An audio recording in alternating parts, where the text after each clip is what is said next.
So before we dive into this video, it's important to understand this video was made possible by Uber. It was sponsored by Uber. However, the opinions expressed in this video are true and my own. So with that being said, let's get started. All right, so before Uber, what did you do? Oh, before Uber, I've had a strange career. I started off as a teacher, so I spent the whole first part of my career as a teacher. I was a high school teacher in Boston.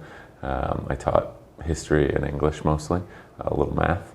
I did that for many years, and then I actually spent 2 years totally off the grid meditating, which was a very whole other adventure. That was between teaching and my next journey. After that, I spent time running a startup. I moved to New York, which is where we are right now, and spent about 5 years building and running a tech startup.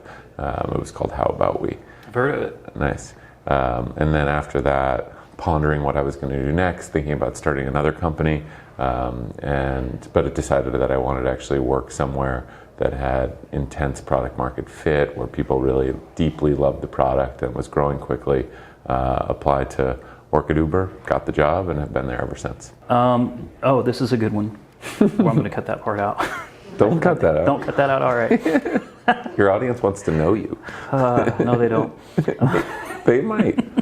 They don't want to know me. These will make some pretty good blooper reels, so if you guys say it's okay to put some of this stuff in there, then we'll... You're the boss, man. That's the whole point. So do you have a favorite riding story, like as a passenger yourself? That's fun. So I got a few. I'll give one because it was so bizarre. This one we might need to edit out, and if we don't, then you can include this, which will make it even funnier. I was working. We had decided as a company to go try to build our business in China. Yeah. And I was working on that, and I went to Beijing to work on the project, and I remember trying to get an Uber at the Beijing airport, where I think there was some regulation where if Uber drivers went in a certain place, it was like illegal and there would be serious repercussions. And the app was in Chinese, which made it significantly challenging. I couldn't figure out the Uber thing. I ended up going back to Uber and like figuring out how to find the car and like talking to this guy who he was like realized I like needed some serious help and spoke like a little bit of English. And so he ended up like parking and coming into the terminal, finding me and like bringing me out, which must have been extremely frustrating for him as a driver. So I felt pretty bad. We didn't have tipping at that time, so I could only tip him in cash. And then driving me through the streets of Beijing, and I talked to this guy a little bit. He spoke a little bit English, and I could tell that like his story was exactly the same as drivers all over the world, and my story of like suddenly being in Beijing and being able to like navigate the streets of Beijing to get to like my hotel or whatever was the same like story of freedom and access that riders all around the world experience. A few things that are worth noting that I think people will care about. And this is obviously a very tricky topic, and so I'm aware of that while talking about it. The first is Uber is losing an enormous amount of money. Yeah. And like I get these comments, to me like, hey, you can like afford another like 10% commission or whatever, even though we're not really using that structure anymore. And I'm like, just to be clear, like the company is losing enormous amounts of money through, our pricing mechanism, driver incentive, and so forth every single month, and trying very much to make sure that we are around for the long term to provide this platform to drivers. So that's the first thing that I think is like not totally obvious. The second thing is the competitive dynamics of the environment make it so that pricing like really matters to riders. Yes. And there's a reason why if you compare in any market the time, distance rates between all of the different players, they're almost identical. Yeah. And so that's very important. And the third thing that's the most subtle and the hardest to explain, but we've seen again and again in the data and in our research, is that if you raise prices more drivers, and drivers are earning more, very, very quickly more drivers come onto the platform. Surge or whatever mechanism we use to dynamically change the prices goes down because there are more drivers, and very, very quickly earnings go back, actual earnings go back to the level that they were at previously. Simultaneously, on the rider side, if you raise prices, fewer riders come.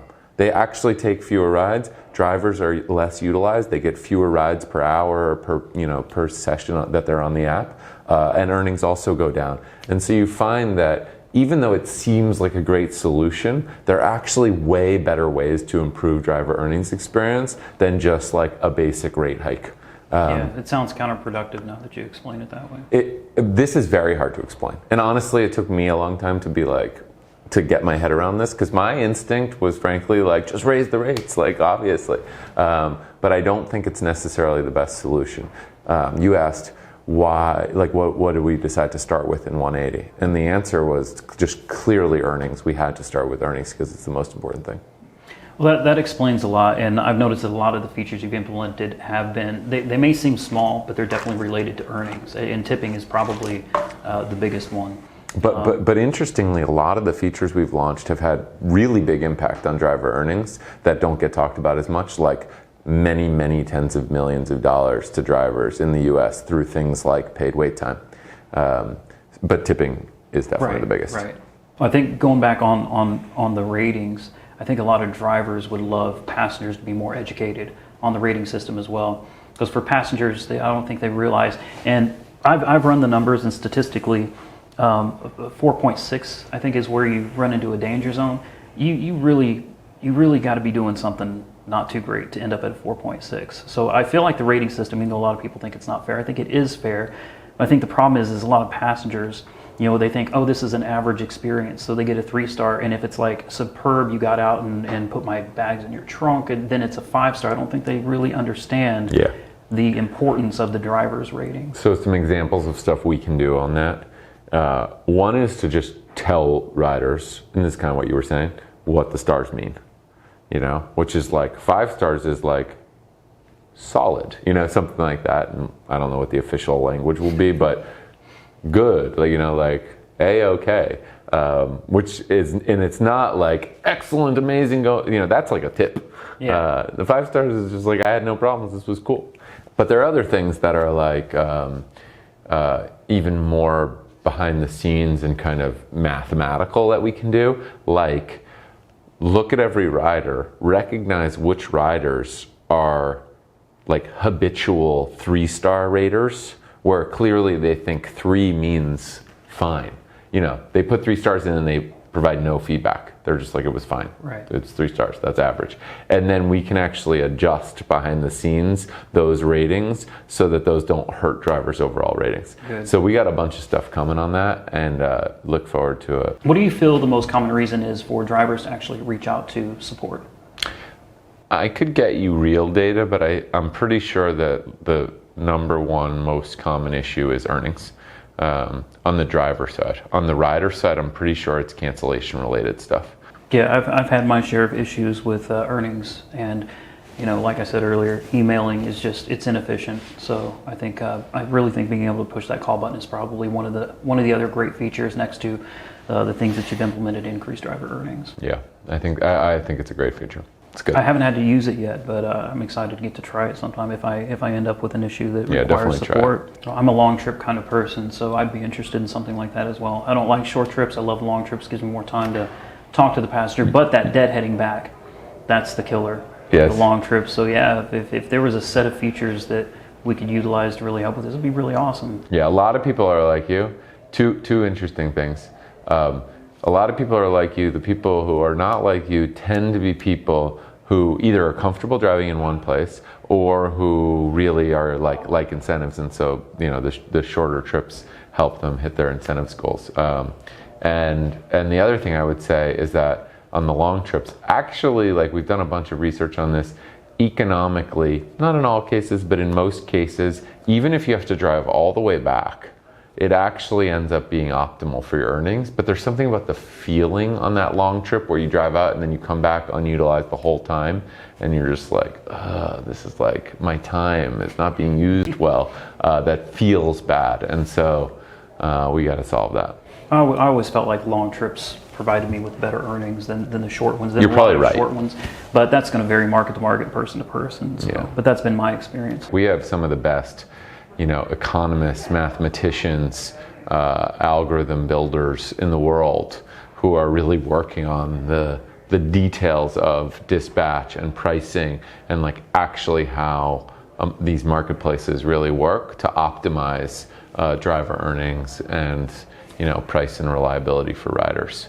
So I think we're making good progress, and it's going to keep getting better.